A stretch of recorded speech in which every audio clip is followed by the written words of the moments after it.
ভূমিত করতে দেওয়া যাবে না।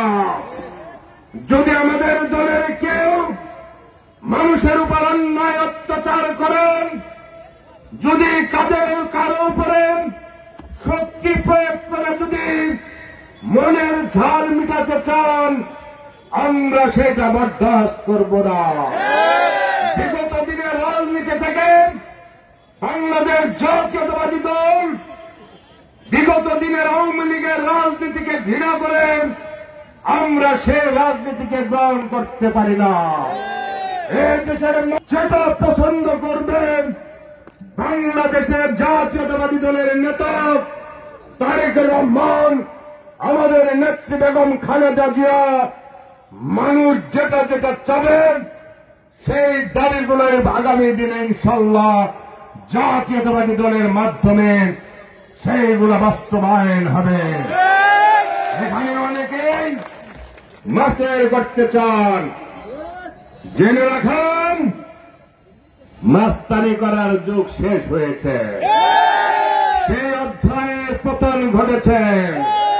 কারো নাম বিক্রি করেন, কারো হত্যাকে পুঁজি করেন, কোন সন্ত্রাসী বাহিনী গঠন করার সুযোগ নেই।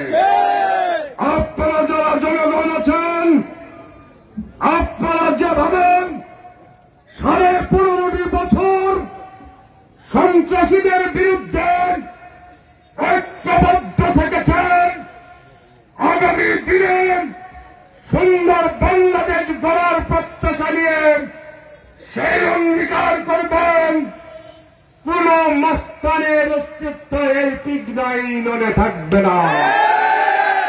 অবৈধ কোন কাজকর্মের সাথে যে কেউ জড়িত হলে অবশ্যই আমরা খবর পাব। ওই ডিজে বা এনএসআই বিভিন্ন গোয়েন্দা সংস্থা খবর পাবেন, সাংবাদিক ভাইয়েরা খবর পাবেন, সাধারণ মানুষেরাও খবর রাখবেন।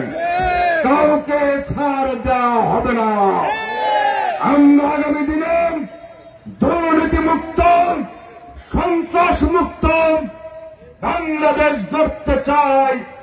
তারেক জিয়ার নেতৃত্বে, বেগম খালেদা জিয়ার নেতৃত্বে বিঘ্ন ইতিহাস নতুন প্রজন্মকে জানাতে হবে যে বিঘ্নার আগের ইতিহাস কি, পূর্বের ইতিহাস আবার পিগনাবাসীকে ফিরে যেতে হবে।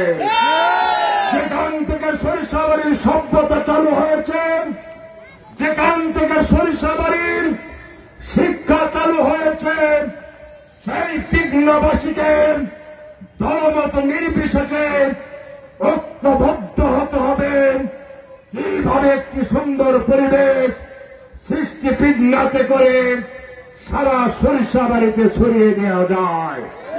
পিগনার অফিস আদালত ছিল